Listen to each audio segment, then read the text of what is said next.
Service में चले गए तो ये सब छूट गया, क्योंकि वहाँ समय नहीं मिल पाता, तो वहाँ कोई हिसाब किताब दूसरा रहता है। जब वहाँ से वापस आए, अंदर से हमको ललक थी कि कैसे हमको फिर सदगुरु का ज्ञान मिलेगा, सदगुरु कहाँ मिलेंगे, कैसे ज्ञान मिलेगा। जो पहले वाले गुरु जी थे वो शरीर छोड़ चुके थे। तब हमारे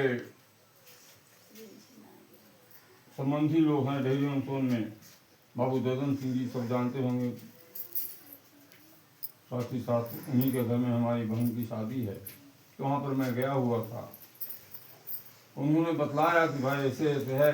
हम कि भाई अब स्वामी जी के बारे में तो बताएं, स्वामी जी क्या ज्ञान देते हैं, ज्ञान के बारे में बताइए आप। तो हमको एक किताब दिया पढ़ने के लिए उन्होंने, विहंगम योग एक झलक, माननीय श्री सदा जी का लिखा हुआ। तो हम उस किताब को लिए वहीं पर अपना पढ़ने लगे तो हमको बड़ा अच्छा लगने लगा, क्योंकि राजू की साधना करते थे, उससे आगे की साधना इसमें बतलाया गया है। तो जब दूसरे दिन हुआ, शाम में सब लोग आए काम धंधा से निपट करके, तो हम पूछे भाई ज्ञान कहाँ मिलेगा, कैसे मिलेगा।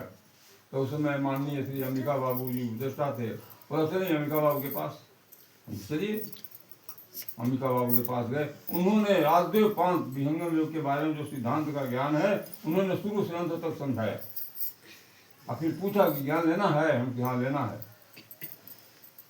हम एक संशय हमारे मन में आ गया था कि पहले गुरुजी हमको राम राम जपने के लिए बतलाए थे, राजयोग की साधना बतलाए थे, रामायण पढ़ने के लिए बतलाए थे, तो क्या मैं उसको पढ़ूं या राम राम जपूं या छोड़ दूं।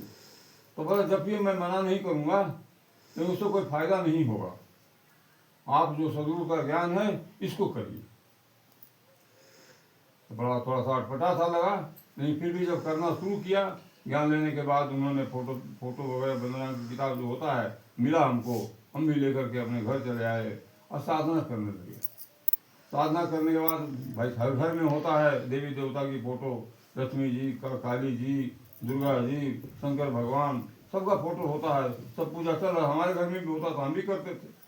लेकिन क्या हुआ, महीने 2 महीने साधना किया, उसके बाद पत्नी से बोला मैं सब फोटो फाटो बंद करके रख देता हूँ। बोला क्यों। तो वापस में थोड़ा सा विवाद हो गया। उनकी बात देख, तुमको पूजा करना है इनका तो तुम फोटो अलग रख ले, अब पूजा घर में स्वामी जी का फोटो रख के पूजा करेंगे, दूसरी पूजा नहीं करेंगे। खैर जैसे तैसे हुआ, हम बंद करके सबको रख दिया। भाई स्वामी जी की पूजा होने लगी, और स्वामी जी की पूजा होने लगी। बात बता रहा हूँ 1994 की बात बता रहा हूँ। और 94 से लेकर के आज 2026 तक स्वामी जी की पूजा हो रही है घर में। हर तरह से सुख सुविधा जो भी प्रभु की कृपा से प्राकृतिक साधन मिलना चाहिए मिल रहा है, आंतरिक आध्यात्मिक साधना जो भी मिल रहा है, सब कुछ मिल रहा है। सुख दुख तो हमारे शरीर का, हमारा कर्म का फल है, वो हमको मिलेगा ही। हमारी पत्नी 2021 में पैरालिसिस मार दिया, और उनकी सेवा डॉक्टर वगैरह से करवाया, सब कुछ करवाया, फिजियोथेरेपी होता है, तो क्या क्या होता है, सब होता है, सब चल रहा है। तो क्या है, उनका प्रारब्ध भोग है, और उनके साथ मैं हूँ तो हमारा भी प्रारब्ध भोग है कि जब तक हमारे बाल बच्चे यहाँ पर नहीं थे, बाहर सेवा में रहते थे, सब अपना नौकरी में थे, तब तो मैं कहीं बाहर नहीं जा पाता था। हमेशा चंद्रदेव भाई से बात होती थी, फलना जगह सत्संग है चलिएगा क्या। हम कि भाई इनके पास कोई नहीं है, मैं कैसे जा सकता हूँ। अंदर से ललक है मैं जाऊँ, लेकिन कैसे जाऊँ। इसलिए हमको आपको क्या करना है, सदगुरु सेवा करना है। वो भी जो हम पत्नी के साथ कर रहे हैं, पत्नी के साथ जीवन व्यतीत कर रहे हैं। जब सुख में तो सब सुख साथी देता ही देता है, दुख में भी साथ देना है, ये सदगुरु की ही सेवा है। सदगुरु ने जवाबदारी दी है आपको, परमात्मा की जवाबदारी है कि पत्नी का धर्म निभाना है। पति का धर्म निभाती है पत्नी, पत्नी का धर्म होता है पत्नी का भी निभाना। ऐसा नहीं है कि दोनों एक गाड़ी के 2 चक्के हैं, बिना एक चक्का का काम चल जाएगा, नहीं। हमको सब कुछ करना है, परिवार को देखना है। और जैसे बाल बच्चे बड़े हो गए, उनको देखने की हमें ज़रूरत नहीं है। पोता पोती हो गया, उनको देखने को खास ज़रूरत नहीं है। आते हैं प्यार करिए, वो भी अच्छी बात है, लेकिन हम उसी के पीछे लगे रहें, हमको नहीं अच्छा लगता। हम लगे भी नहीं, हम लगते भी नहीं। अभी पत्नी है, और पत्नी जब तक रहेगी तो मैं बंधा रहूँगा। उसके बाद पता नहीं स्वामी जी क्या करेंगे, मुझे नहीं मालूम। हमारी इच्छा है तो फिर उड़ने की इच्छा है कि अपना हर जगह आश्रमों पर जाकर मैं सेवा करूँ।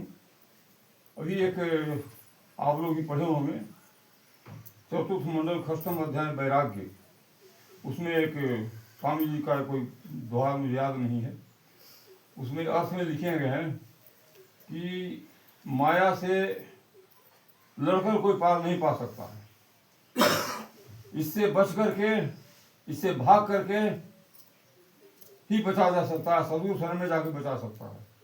मतलब माया से हम लड़ के पार नहीं पा सकते हैं, कितना भी हम माया से लड़ नहीं पा सकते हैं, क्योंकि माया के कई रूप है। माया महा ठगनी हम जानी, आप लोग भजन सब सुने होंगे। लेकिन क्या है माया, माया क्या, माया माया सब कहे माया न चीन्हे को, जो मन से उतरे नहीं माया कहिए सोई।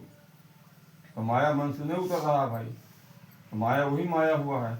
लेकिन इसको दूसरे तरीके से लीजिए, ये हमारा नहीं है, ये परमात्मा का दिया हुआ कर्तव्य हमारा है।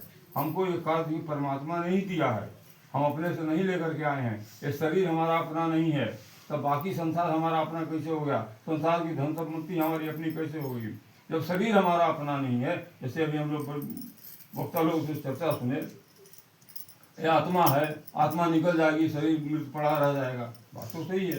तो शरीर हमारा नहीं है, शरीर भी हमको परमात्मा ने दिया है। बड़े भाग्य से मनुष्य का शरीर हमको मिला है, हमने अपने से नहीं दिया है, उन्होंने दिया है। किस लिए दिया है भाई? मनुष्य का शरीर का एक ही प्रयोजन है, हम लोग अपने सदाफल जी महाराज का नियम जो बना है 12 वो, उसमें लिखे हैं पहला मनुष्य शरीर की प्राप्ति का पहला नियम क्या बताए हैं? आवागमन से मुक्ति, तरताप से निवृत्ति,